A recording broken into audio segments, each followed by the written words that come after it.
Uma pergunta muito comum que aparece em provas de concurso é justamente quem são as pessoas que vão poder ter acesso às informações que os contribuintes vão entregar mês a mês para o sistema SPED. Então, a gente poderia dizer que esses são os usuários do SPED. Então, vamos agora descobrir quem são os usuários do SPED? Então, vamos juntos. O artigo é o artigo 3º, veja na telinha aí. Ó. Artigo 3º, são usuários do SPED. Então, o primeiro usuário do SPED, que está aqui na lei, é a Secretaria da Receita Federal do Ministério da Fazenda. Então, a Receita Federal é o primeiro usuário do Sistema Público de Escrituração Digital, o SPED. Quem mais? 2. As administrações tributárias dos estados, do Distrito Federal e dos municípios, mediante convênio com a Secretaria da Receita Federal do Brasil. Então, é interessante que os estados também tenham as suas fiscalizações, os municípios também, e mediante um convênio administrativo deles para com a Receita Federal do Brasil, eles vão ter acesso ao Sistema Público de Escrituração Digital, o Sistema SPED. Por último, 3. Os órgãos e as entidades da administração pública federal, direta e indireta, que tenham atribuição legal de regulação, normatização, controle e fiscalização dos empresários e das pessoas jurídicas, inclusive as imunes ou isentas. Então, os órgãos e as entidades da administração pública federal, direta e indireta. E esses, a princípio, que têm atribuição de regulação, normatização, controle e fiscalização dos empresários.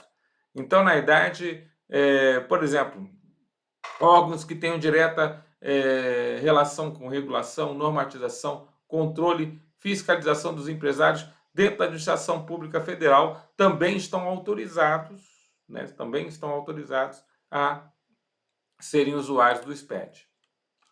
Os usuários de que trata o caput, parágrafo 1º, no âmbito de suas respectivas competências, deverão estabelecer a obrigatoriedade. Então, os usuários é que vão falar quando que é obrigatório, qual a periodicidade e qual o prazo de apresentação de livros e documentos por ele exigidos. Explica melhor isso aqui, professor.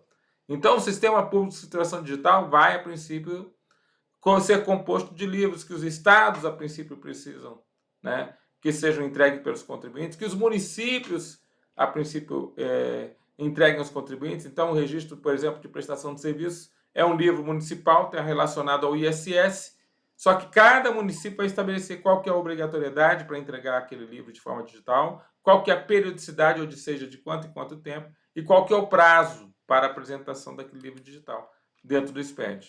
Tudo bem? Então, essas obrigações acessórias serão entregues, mas quem vai definir essas situações é a própria Receita Municipal, Receita Estadual, Receita Federal. Os atos administrativos expedidos em consonância ao disposto do parágrafo 1º deverão ser implementados no SPED concomitantemente com a entrada em vigor desses atos. Então, ao mesmo tempo que você obriga o contribuinte a entregar num determinado prazo aquela obrigação acessória, isso também vai estar sendo implementado no SPED ao mesmo tempo. Então, quer dizer, o camarada vai ter uma lei dizendo que ele tem que entregar, ou um decreto, e ele vai ter uma mudança no SPED autorizando a cumprir esse procedimento. O disposto no parágrafo 1º, quanto à obrigatoriedade, periodicidade e prazos, não exclui a competência dos usuários ali mencionados de exigir a qualquer tempo informações adicionais necessárias ao desempenho de suas atribuições. Então, podem outras obrigações acessórias serem criadas, além daquelas que estão lá sendo cumpridas no sistema SPED. Você entendeu? Então, outras obrigações acessórias poderão vir a ser criadas além daquelas. E aí vem uma pergunta que já caiu em prova e a gente vai estudar aqui, ó. No entendimento da Secretaria da Receita Federal, o Sistema Público de Escrituração Digital, SPED, consiste na modernização da sistemática atual do cumprimento das obrigações acessórias transmitidas pelos contribuintes às administrações tributárias e aos órgãos fiscalizadores, utilizando-se da certificação digital para fins de assinatura dos documentos eletrônicos, garantindo assim a validade jurídica dos mesmos, apenas na sua forma digital. Entre outros objetivos do SPED, a Secretaria da Receita Federal cita a melhoria dos controles dos processos, visando com ela, então você tem a melhoria dos do controle dos processos junto ao SPED, E com isso você visa compartilhar as informações contábeis entre os fiscos. É isso que é a finalidade ali do SPED. Melhorar o fluxo de informações do fisco para com os contribuintes. Promover a integração do fisco. Tornar mais rápida a identificação de ilícitos tributários. Essa é o gabarito da questão. Quer dizer, então, tudo ali acaba não sendo uma resposta impossível, né? Mas aqui, na realidade, a princípio, é uma das melhorias de controle do processo é tomar mais rápida a identificação de ilícitos tributários e uniformizar as obrigações acessórias para os contribuintes. Uniformizar as obrigações acessórias para os contribuintes. Tá certo? Outra pergunta de prova. Então, na verdade, primeiro vamos falar aqui, ó.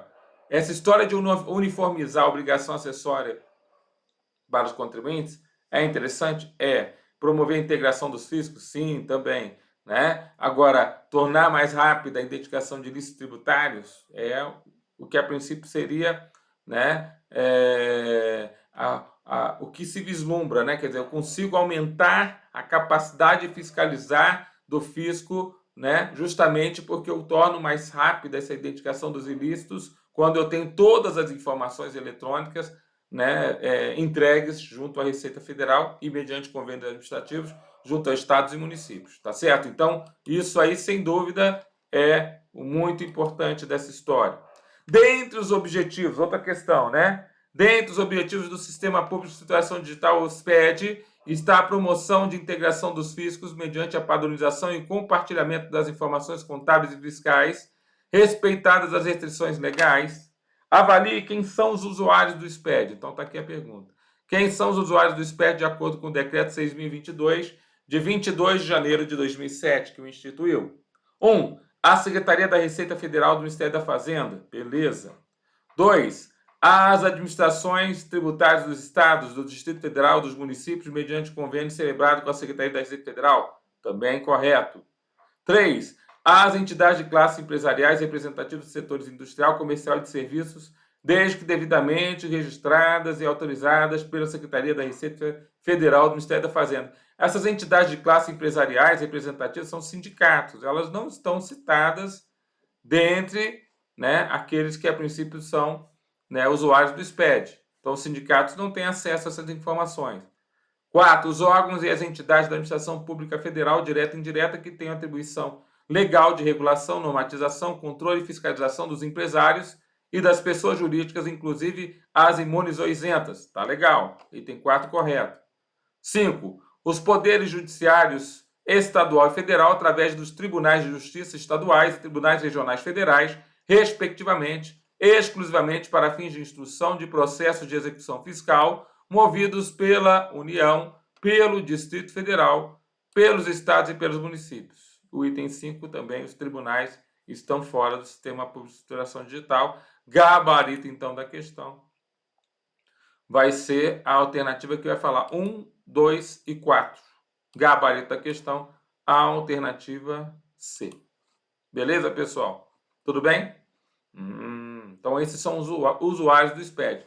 Sindicatos estão fora, tribunais de justiça estão fora, né? Então, os sindicatos estão fora, tribunais estão fora. Questão de 2022. Conforme o decreto 6.022/2007, sem prejuízo da observância do disposto na legislação que disciplina os sigilos comercial, fiscal e bancário, o acesso às informações armazenadas no Sistema Público de Escrituração Digital, o SPED, deve ser compartilhado com: letra A, órgãos e as entidades da administração pública federal direta com atribuição legal de regular, normatizar, controlar e fiscalizar os empresários e as pessoas jurídicas, observado o limite de suas respectivas competências.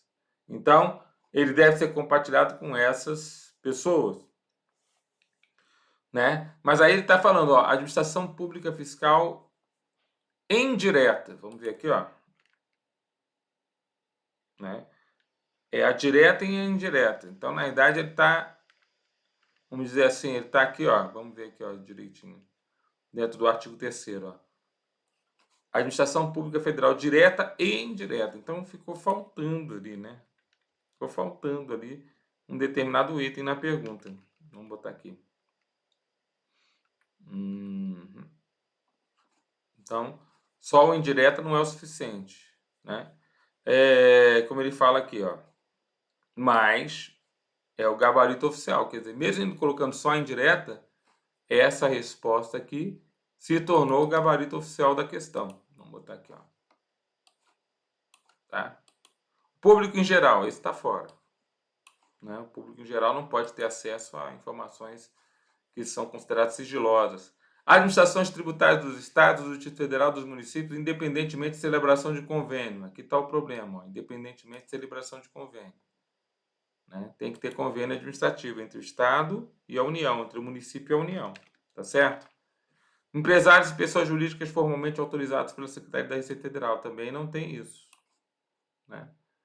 Então, quem vai ter acesso são os órgãos e entidades. Veja que mesmo que ele não colocando direto e indireto aqui, ainda foi considerado pela banca CESP, né, o gabarito oficial da questão. Tá certo? Então, ainda foi considerado pela banca o gabarito oficial. Outra questão. O decreto número, questão da Fundep. O Decreto-Lei número 6.022 de 2007 dispõe sobre o Sistema Público de Escrituração Digital, SPED. Considerando os preceitos desse decreto, analise as alternativas a seguir. As administrações tributárias... Então, vamos lá. Analise as alternativas a seguir. As administrações tributárias dos estados, do Distrito Federal e dos municípios são usuárias do SPED. Correto? Quando a entidade adotar a escrituração contábil digital, não haverá necessidade de impressão e encadernação em forma de livro, bem como não terá que fazer a manutenção de arquivo magnético com autenticação do registro público. Aqui é uma obrigação acessória e outra, né? Então, o fato de você usar a escrituração contábil digital, olha a questão de prova interessante, né? Você não tem mais necessidade de imprimir e encadernar em forma de livro a sua escrituração contábil. Mas essa segunda parte aqui está errada, né? Bem como não terá que fazer a manutenção do arquivo magnético com autenticação do registro público. Ou seja, você vai precisar fazer a manutenção do arquivo magnético.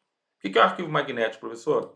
O arquivo magnético é justamente você não tem mais que imprimir o livro fiscal, o livro contábil, mas você tem que pegar o arquivo que a princípio ele foi gerado e guardar ele durante o prazo de 5 anos ou o prazo determinado pela lei estadual, municipal, federal. Quer dizer, você vai precisar cumprir essa obrigação de manter esse arquivo guardado, porque é justamente esse arquivo que representa a escrituração contábil da empresa.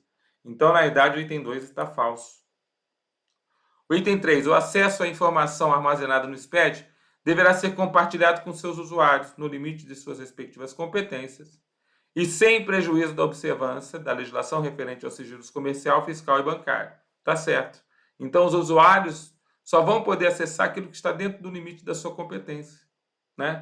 Por exemplo, o Estado, né, o Estado do Rio de Janeiro, não vai poder acessar informações relacionadas ao imposto de renda se aquelas informações não têm nada a ver com a fiscalização que está sendo feita. Quer dizer, a regra geral do jogo é essa. Né? É claro que está tudo dentro de um balaio lá, acaba que as informações estão dentro do arquivo, né, digital, mas de qualquer forma é isso que diz a lei. Então, os itens 1 e 3 estão verdadeiros e o item 2 está falso. Tá certo? Itens 1 e 3 são verdadeiros, item 2 está falso. Beleza, pessoal? Então, essa aula foi somente sobre os usuários do SPED. E a gente está trazendo essa aula recheada de questões de concurso anteriores, porque as bancas gostam desse tema, tá bom? Para você, então, que agora já aprendeu quem são os usuários do SPED, autorizados pelo Decreto 6.022/2007, conforme artigo 3º. Fiquem com Deus e até a próxima.